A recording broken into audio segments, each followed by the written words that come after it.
Bloodworm is a fantastic natural bait at any time of year, but even more so now that we're coming into the colder months. But one of the obstacles with using it is getting it down to the lake bed. Because it's got an almost neutral buoyancy, getting it down to the bottom can be tricky, but I'm going to show you exactly how I go about getting it down onto the spots, ready for when them fish turn up. The method I use to get my bloodworm to the bottom is based solely around boilie crumb.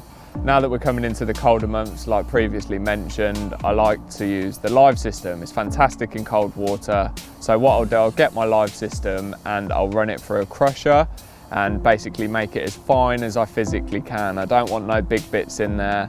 I want it all near enough dust, if you like, which will bind the bloodworm together nicely.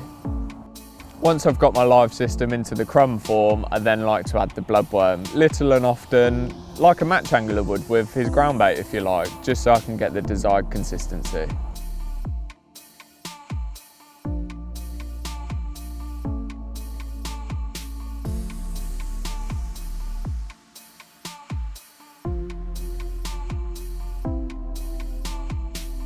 The consistency of the mix varies dependent on the depth of water that I'm fishing. Like today, for example, I'm fishing in about 14 foot of water, so I want it a lot denser than whereas if I was fishing a shallower spot, just so it gets to the bottom nicely, it doesn't break up through the layers.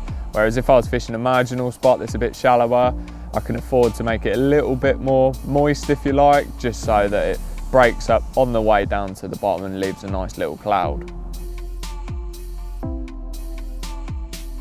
So that's how I go about introducing bloodworm into my swim when I'm fishing. It's a great little edge any time of year, but especially so now.